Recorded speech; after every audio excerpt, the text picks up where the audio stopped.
உங்ககிட்ட IDFC first bank share இருக்கா? யார் அதை வாங்கணும்னு முடிவு பண்ணியிருக்கீங்களா? அப்போ இந்த வீடியோ உங்களுக்காக தான். இப்போ ரீசெண்டாக ஐடிஎஃப்சி ஃபர்ஸ்ட் பேங்க்ல 590 கோடி ரூபாய் கிட்ட ஒரு மோசடி நடந்திருக்கு.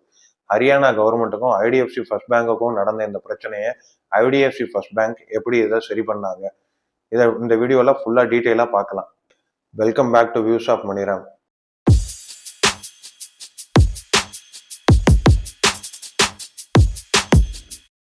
இந்த வீடியோக்குள்ளே போகிறதுக்கு முன்னாடி 2 ரெக்வஸ்ட். இப்போ நம்ம சேனலில் போடுற வீடியோஸ் எல்லாத்தையுமே நிறைய பேர் பார்க்க ஆரம்பிச்சிட்டிங்க. பட் யூடியூபோட டேட்டா படி 90% ஆஃப் த பீப்புள் சப்ஸ்கிரைப் பண்ணாமல் தான் பார்த்துருக்கீங்க. இந்த வீடியோஸ் எல்லாமே நிறைய டைம் அண்ட் எஃபர்ட்ஸ் போட்டு தான் இந்த வீடியோஸ் ரெடி பண்ணிக்கிட்டு இருக்கிறோம். அதனால நீங்கள் சப்ஸ்கிரைப் பண்ணிங்கன்னா எங்களுக்கு ஒரு என்கரேஜிங்காக இருக்கும். ஆல்சோ இந்த வீடியோவை ஃபுல்லாக பாருங்கள். ஃபுல்லாக பார்த்தீங்கன்னா நாங்கள் டீட்டெயிலாக எல்லாத்தையும் பற்றி பேசுகிறோம்.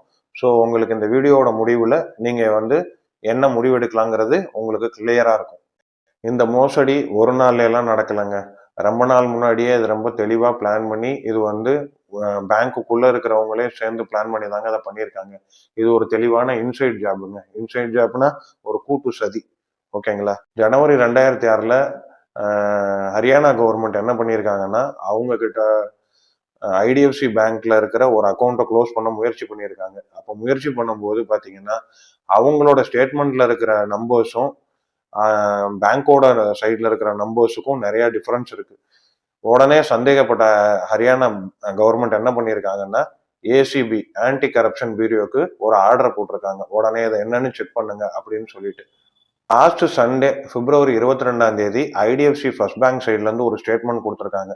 அவங்களே என்ன ஸ்டேட்மெண்ட்ல சொல்றாங்கன்னா, 590 கோடி ரூபாய் கிட்ட அவங்களோட சண்டிகார் பிரான்ச்ல ஒரு மோசடி நடந்திருக்குன்னு அவங்களே அதை ஒத்துக்கிட்டாங்க. இந்த நியூஸ் அடுத்த நாளே 23 ஐடிஎஃப்சி ஃபர்ஸ்ட் பேங்கோட ஸ்டாக்ஸோட பிரைஸ் 87 ரூபாய் கிட்ட இருந்துச்சு ஜனவரியில. அது 70 ரூபாய் கிட்ட வந்துருச்சுங்க.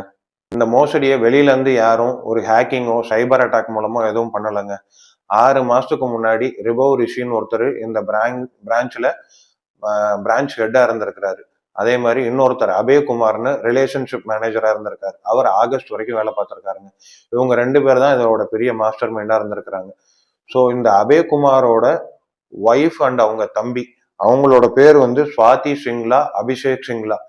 இந்த சுவாதி சிங்லா, அபிஷேக் சிங்லா இந்த 2 பேரும் ஸ்வஸ்திக் தேஷ் ப்ராஜெக்ட்ஸ்னு ஒரு ஃபிலிம் நடத்தியிருக்காங்க. அதுக்கு இந்த 4 பேரும் சேர்ந்து பேங்க்குள்ள இருக்கிற கொஞ்சம் எம்ப்ளாயீஸை இன்ஃப்ளூயன்ஸ் பண்ணி ஒரு பெரிய ஃபண்டை அவங்க மூவ் பண்ணி இருக்கிறாங்க.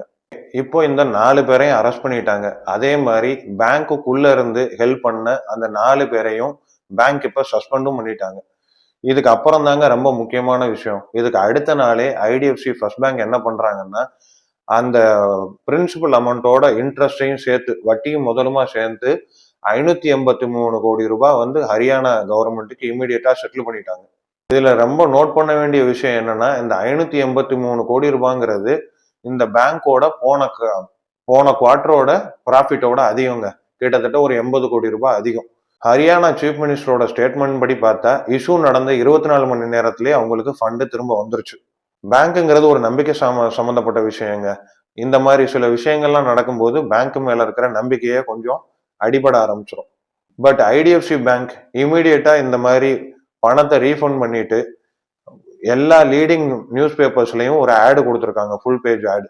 என்ன கொடுத்துருக்காங்கன்னா, living by customer first principles when it matters most அப்படின்னு ஒரு ஃபுல் பேஜ் ஆடு கொடுத்துருக்காங்க. இந்த சிக்கலை ஒரு வாய்ப்பா யூஸ் பண்ணி இழந்த நம்பிக்கையை அவங்க திரும்ப வாங்குறதுக்கு முயற்சி பண்ணியிருக்கிறாங்க. ஆல்சோ ஏற்கனவே சொன்ன மாதிரி 4 பேரை சஸ்பெண்ட் பண்ணியிருக்காங்க. ஆர்பிஐ அண்ட் செபிக்கு இதை கிளியரா நோட்டிஃபை பண்ணியிருக்காங்க. அவங்களோட ரெகுலேட்டரி ஃபைலிங் ரிப்போர்ட்லையும் அதை மென்ஷன் பண்ணியிருக்கிறாங்க. இந்த பேங்கோட சிஇஓ அண்ட் எம்டி வைத்தியநாதன் என்ன சொல்றாருன்னா, இது பர்டிகுலரா ஒரு பிரான்ச்ல நடந்த இன்டர்னல் கொல்யூஷன் தான் சொல்றாரு. அதே மாதிரி பேங்க் 10 வருஷத்துக்கு மேல இருக்கு. அதே மாதிரி 1000 பிரான்ச்சஸ்க்கு மேல இருக்கு. எங்கேயுமே இந்த பிரச்சனை இல்லை அப்படிங்கிறத கிளியரா சொல்லியிருக்காருங்க. அவங்க என்ன பண்ணியிருக்காங்கன்னா, அடுத்து கேபிஎம்ஜி அப்படின்னு ஒரு பெரிய ஃபிம், ஒரு அக்கௌண்டிங் ஃபிம், அவங்க கிட்ட ஒரு இண்டிபெண்டன்ட் ஃபோரன்சிக் ஆடிட் பண்ணிட்டு அவங்களோட ஃபைண்டிங்ஸை சொல்ல சொல்லியிருக்காங்கங்க. இன்வெஸ்டர்ஸ் என்ன நினைக்கலாம்னா, ஏசிபி அதான் ஆன்டி கரப்ஷன் பியூரோ அவங்க இன்வெஸ்டிகேட் பண்ணி அவங்க என்ன சொல்றாங்க அப்படிங்கிறதுக்கு வெயிட் பண்ணலாம். அதே மாதிரி இன்னொரு சைடில் கேபிஎம்ஜி அவங்க ஆடிட் பண்ணிட்டு என்ன ரிசல்ட் சொல்றாங்கிறதுக்காகவும் வெயிட் பண்ணலாம். இதுக்கு இடையில ஹரியானா கவர்மெண்ட் ஐடிஎஃப்சி ஃபர்ஸ்ட் பேங்க்ல இருக்கிற எல்லா அக்கௌண்ட்டையும் க்ளோஸ் பண்ணிட்டாங்க. இப்போதைக்கு இதுக்கப்புறம் இந்த பேங்கோட எந்த டிரான்சாக்ஷனும் பண்ண போறது இல்லைன்னு சொல்லிட்டாங்க. இப்போதைக்கு இந்த 583 கோடிங்கிறது பார்க்கறதுக்கு பெரிய அமௌண்ட்டா தெரிஞ்சாலும் இது பேங்கோட நெட்வொர்த்தை கம்பேர் பண்ணா வெறும் 1.3% தாங்க. இன்னொரு சைடில் பேங்கோட ஃபண்டமெண்டல்ஸ் இன்னும் நல்லா தான் இருக்குது.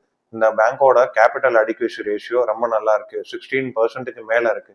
அதே மாதிரி பேங்கோட நெட் என்பிஏ 0.53%, கிராஸ் என்பிஏ 1.63% இருக்குங்க.